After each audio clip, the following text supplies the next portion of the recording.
대한민국이 북한의 핵 위협, 핵 공격 가능성 이런 것들로부터 우리를 지키는 방법은 직설적으로 그냥 말씀을 드리겠습니다. 세 가지밖에 없습니다. 세 가지. 하나는 우리가 핵을 보유하는 겁니다. 자체적으로 핵을 개발해서 핵을 보유하는 것. 그게 첫 번째입니다.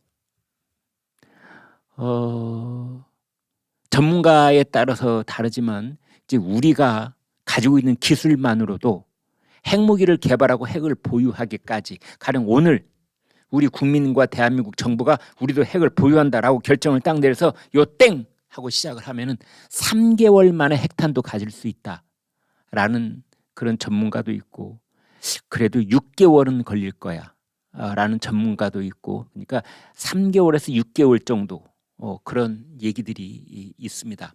아무튼 우리가 자체적으로 핵을 개발해서 핵을 보유하게 되면은 우리가 주변 국가들로부터 경제 제재를 받을 가능성이 있습니다. 그래서 어떤 전문가는 이런 얘기도 합니다. 우리가 핵을 개발해서 자체적으로 핵무장을 할 경우에 우리나라 국내 총생산의 30% 정도가 일시적으로 후퇴할 가능성이 있다. 뭐 이런 말도 하는데, 글쎄요, 뭐 뚜렷한 근거가 있는 것은 아니지 않느냐, 뭐 이런 반론도 나오고 있습니다. 그런데 세계적으로 봤을 때 NPT 체제에도 불구하고 핵을 개발한 국가들 있지 않습니까? 대개 초반전에는 국제사회가 뭐 경제 제재를 가하느냐 어쨌느냐 했다가 뭐 1년도 채 못 가서 그냥 유야무야 이렇게 흩어지는 경우가 많습니다. 가까운 일례로 파키스탄이 핵 개발을 했을 때 인도가 핵을 개발했으니 파키스탄도 이제 핵을 개발했는데 핵 실험을 했지요. 그리고 핵무기를 지금 현재 가지고 있는데, 그때도 국제사회가 뭐 경제 제재를 한다고 뭐 시끄러웠지만 뭐 1년도 채 지나지 않아서 뭐 유야무야 됐던 경우가 있습니다. 그래서 아무튼 첫 번째가, 우리가 북한의 핵을 막아내는 첫 번째가 대한민국이 자체적으로 핵을 개발해서 우리도 핵 무장을 하는 겁니다. 두 번째는 우리나라에 원래 그 주한 미군에게 배치되어 있었던, 그런데 노태우 대통령이 다 반환시켰던 전술 핵을 대한민국 영토에 재배치하는 겁니다. 가령 뭐 군산에 전술핵을 재배치한다든지, 또 뭐 평택에 전술핵을 재배치한다든지, 이제 주한미군이 있는 곳에 그것도 이 전술핵 탄두를 이동할 수 있는 그 이동 수단을 많이 보유하고 있는 그 미군 부대 주변에 이제 전술핵 탄두를 보유를 한다. 이게 두 번째 방안이 될 수가 있습니다. 그런데 이 두 번째 방안에 대해서는 이런 얘기를 걱정하는 분들이 많습니다. 사드를 배치하는 문제조차도 그 주변 주민들하고 또 그 주변 주민들을 선동하는 세력들에 의해서 저렇게 쌩 난리를 쳤는데, 만약 주한미군의 핵 전술핵을 재배치한다고 하면은 그 인근에 있는 주민들과 이제 그 주민들을 뒤에서 선동하는 세력들이 또 얼마나 쌩 난리를 치겠느냐, 이제 이런 얘기를 또 하고 있습니다. 세 번째는 이제 지금 제가 소개해드릴 조선일보, 중앙일보에서 얘기하고 있는 것처럼 미국의 전술 핵을 한국과 미국이 공유하는 겁니다. 이게 이제 나토식 모델 이렇게 되어 있는 건데요. 서유럽은 사실은 미국의 핵 우산을 노골적으로 딱 쓰고 있습니다. 그런 나라들이 독일, 네덜란드, 벨기에, 이탈리아, 그리고 터키, 이런 나라들입니다. 이런 나라들은 미국하고 몇백 기의 핵탄두를 공유를 하고 있습니다.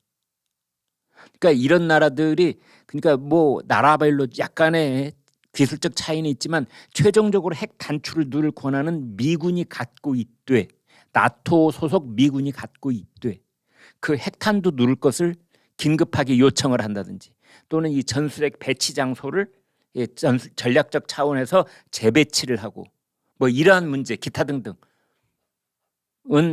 그 나라들이 정확하게 미국하고 함께한다. 이게 이제 그 나토식 전술핵 공유라는 겁니다. 함께 갖는다. 그런데 유럽의 큰 나라를 보면은 뭐 독일, 영국, 프랑스, 이탈리아, 네덜란드, 지금 이제 갖고 있는 나라들 제가 불렀는데, 어떤 분은 이렇게 야, 영국하고 프랑스는 왜 같이 안 해? 영국하고 프랑스는 그렇습니다. 자체적으로 개발한 핵무기를 갖고 있습니다. 엊그제도 제가 말씀드렸지요. 프랑스의 드골 대통령이 핵 무장을 하면서 했던 얘기가, 유명한 얘기가 있는데, 미국이 아무리 핵 우산을 강조를 하지만 프랑스의 파리를 지켜주기 위해서 미국의 뉴욕을 포기할 수 있겠느냐? 라는 아주 간단한 질문, 그 오래된 질문. 거기에 대해서 미국도, 미국 대통령도, 세계 그 어느 누구도 뚜렷한 대답을 할 수 없기 때문에 프랑스는 핵 무장을 한다. 이게 드골 대통령의 주장이고 유명한 발언입니다. 이제 이런 비슷한 형식으로 영국, 프랑스 예는 제외로 치고 이제 나토 국가들, 독일, 네덜란드, 벨기에, 이탈리아, 여기가 미국의 핵을 공유를 한다. 이제 이런 건데, 우리는 그런 식으로 자국 영토에다가 그 핵무기를 미군하고 공유를 하는 뭐 그런 식이 아니고, 예를 들면 우리 이 한반도 주변에 순환 배치하는 방식으로, 그러니까 우리 동해바다 또는 서해바다 안에 있는 미국의 원자력 잠수함에 충분한 양의 핵탄두를 거기다 탑재를 한다. 또는 그 원자력 잠수함을 뒤로 좀 물리고 대신에 동해바다에 그 레이건함 같은 미국 그 항공모함이 그 핵무기를 탑재한 채 동해바다에 진입을 한다.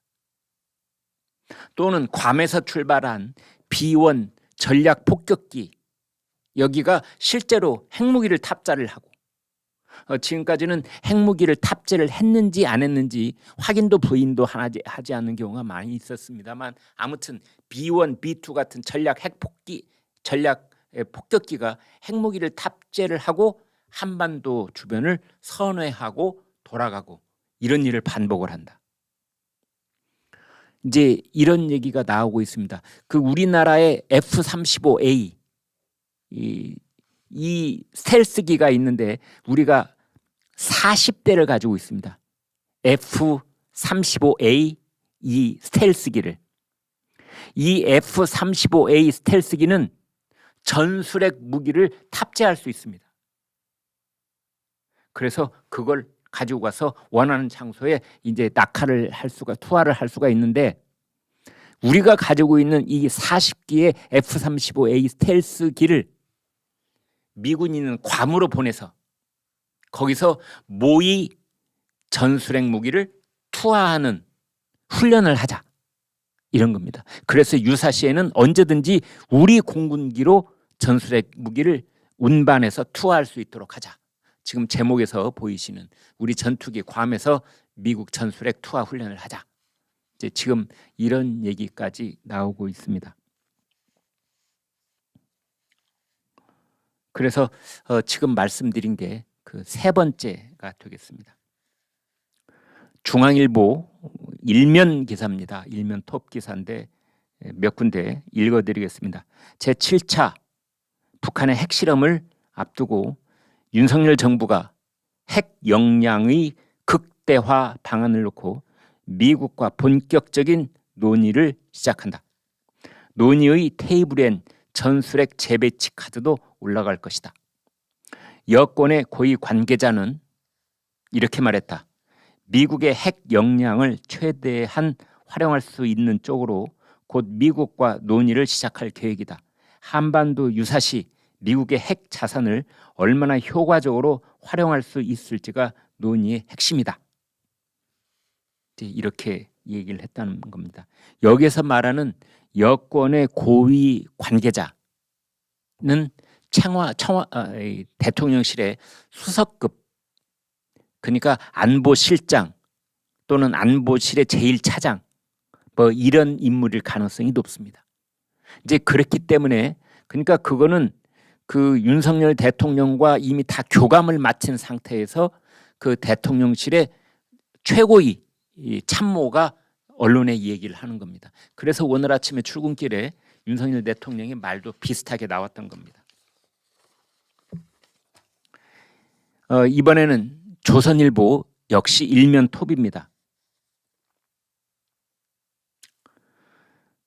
제가 조금 전에 소개해드린 것처럼 첫 번째, 미국 전술핵 미사일을 한국에 재배치하는 문제. 두 번째, 한국이 자체 핵무장을 하는 것의 문제. 세 번째, 미국의 전술핵 전력을 상시 공유하는 문제. 상시 공유라고 하는 것은 순환 공유를 하되 언제나 바다에서 공중에서 우리가 미국과 함께 전술핵을 갖는 이제 이런 겁니다.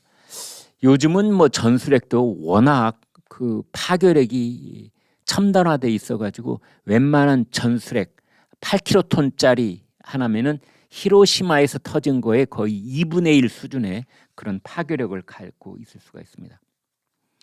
정부의 고위 관계자 이렇게 말했습니다. 북한이 7차 핵실험을 감행하면 이는 1차에서 6차 핵실험 때와는 위협 수준과 의미가 전혀 다르다.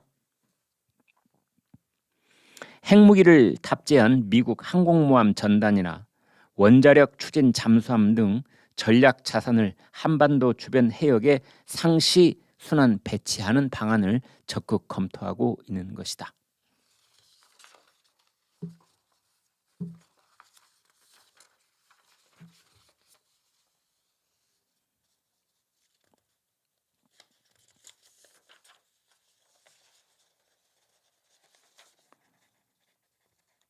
근데 이런 것에 반대하는 신문도 아침에 일면 톱으로 여기를 지적하고 있는데 그중에 한겨레 신문 이렇게 되어 있습니다. 제목이 전술 핵 띄우는 여권 위험천만 핵 정치. 그러니까 핵을 빙자해서 정치를 하고 있다는 겁니다. 이제 그래서 그 여기를 보면은 한반도 비핵화 원칙과 정면으로 배치된다. 대북 정책 강대강 전략만 내세운 것이다. 또 경향신문 보여드리겠습니다. 이렇게 되어 있습니다. 정진석 국민의힘 비대위원장 비핵화 공동선언 파기 여권의 무책임한 대북 강경론. 이제 이렇게 돼 있는데 사실 한겨레 신문이나 경향신문에 대해서 이런 비판과 지적을 하지 않을 수가 없는데요. 그 신문에 대해서 이렇게 묻고 싶습니다. 북한이 핵 공격을 하면 어떻게 하려고 그러느냐. 그러니까 무책임하다고 그랬는데 반문하고 싶다. 그렇다면은 한겨레와 경향신문 또 그러한 입장에 동조하는 사람들에게 묻고 싶습니다. 책임 있는 얘기 한번 해봐라. 어떤 게 책임 있는 거지? 대한민국 국민과 영토가 북한의 핵 공격으로부터 100% 안전할 수 있다는 책임 있는 얘기 한번 해봐라. 당신들은 도대체 어떤 대책을 갖고 있느냐? 김정은이 아주 선량한 생각을 가지고 있고 궁극적으로 비핵화 의지가 있기 때문에 어떤 경우에도 핵무기로 대한민국 국민을 공격하는 일은 없을 것이다. 같은 우리 민족 아니냐? 같은 피를 나눈. 그게 지금 대책입니까? 그게 대책이에요? 근데 기사를 읽어봤지만 어디에도 그런 얘기는 없습니다.